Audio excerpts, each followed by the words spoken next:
Mga kapatid, kilala bilang tagisan ng talino, galing at ganda ang mga beauty pageant. Pero paano nga ba ito nagsimula? Ayon po sa Guinness Book of World Records, ang kauna-unahang International Beauty Contest ginanap sa Amerika noong June 1855. Ang pasimuno, ang tinaguriang Greatest Showman na si P.T. Barnum. Pero noon, hindi live show ang pageant. Pinasubmit lang ng mga larawan ang mga sumaling babae at yun na yung ginudge. Pero kung sa live na rampahan, ang oldest international pageant ay iyong Miss World na nagsimula sa United Kingdom noong 1951. Noong sumunod na taon, saka naman inilunsad ang Miss Universe. Siyempre, hindi tayo nagpahuli riyan.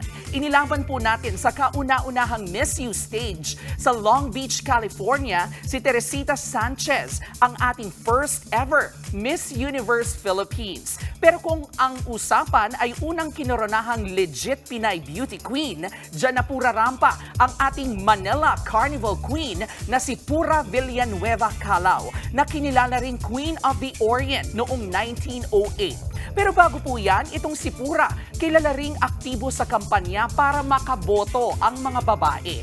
Tulad po ni Pura, ang mga beauty queen ngayon may kanya-kanya ng mga advokasiyang inilalaban gamit ang kanilang plataforma. Ganun naman dapat. Beauty with a purpose. Dahil tulad ng Kay Alaman, ang kagandahang may ipinaglalaban ay Kay Yamanan. Kay? Okay. Mga kapatid, ito po ang inyong Kay Alaman Queen, Kalad Karen. Always remember na ang Kay Alaman ay Kay Yamanan.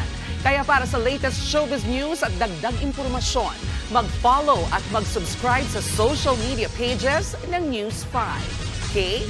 Okay.